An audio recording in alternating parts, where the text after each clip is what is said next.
চলো আজকে একটু বিরিয়ানি খেতে ইচ্ছে করছে, তো চালটাও ঘরে ছিল, তো ভিজিয়ে দিয়েছি, 1 ঘন্টা হয়ে গেছে। 2টো ডিম এর মধ্যেই সেদ্ধ করে নিয়েছি, জলের মধ্যে সব গরম মশলা দিয়ে দিয়েছি।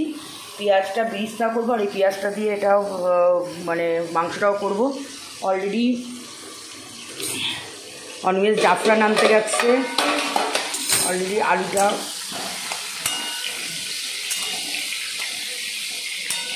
প্রথমে ভাবলাম কি প্রেশার কুকারে করবো, প্রেশার কুকারে করি তাড়াতাড়ি হয়ে যাবে। তারপরে না বাবা, রিস্ক নিয়ে লাভ নেই, গলে যাবে তখন খেতে পারবে না, তো দরকার নেই করি। আবার অনেক জাফরানটা আনতে যাচ্ছে, আর একটু দই পাতবো, তো সাজাটা রেখে দিয়েছি, দইটা পাতবো। কুকারে বিরিয়ানি বানিয়েছি, তো ডিমগুলো তাড়াতাড়ি করে কাঁচাই নামিয়েছি, ওই জন্য একটুখানি হয়ে গেছে। তো পেঁয়াজ কেটে নিয়েছি, দাও।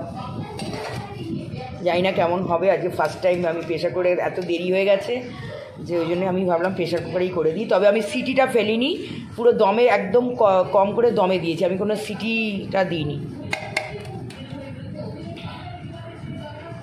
ঠিক আছে, ভাত ঠিক আছে তো, গলেনি তো?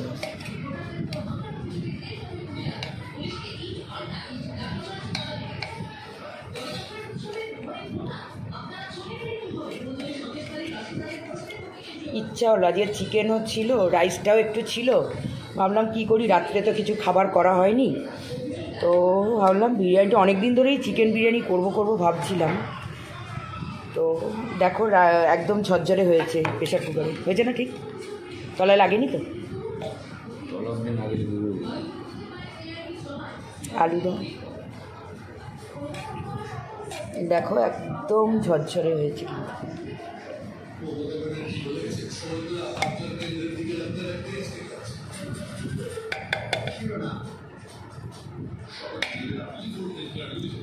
এই ডিমটা আমি নিয়ে নিই, ডিমটা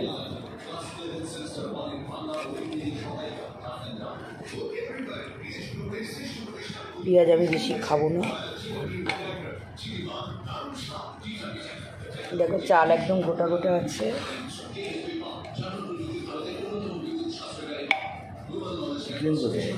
চিকেন তলায় একদম।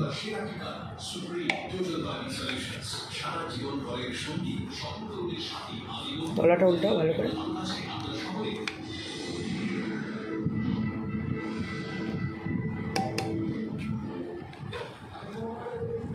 জল একদম মরে গেছে, জল মরে গেছে, ঠিকঠাক নিয়েছি না তাহলে জলটা?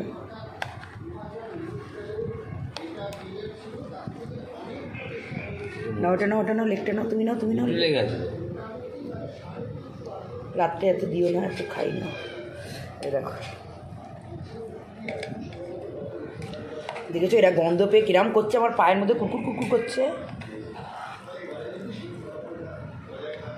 একটা লেগ বার করো। তলাটা একটু নরম হয়ে গেছে, না ওই জন্য মনে হয় একটু কম জল দিই, ওটা ঝরঝর হয়ে যাবে। ওটা পাখার তলায় করে দাও।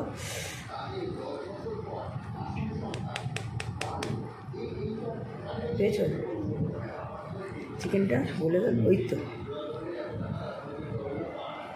এটা পাখার তলায় রাখো, ঝরঝরে হয়ে যাবে একদম। চলো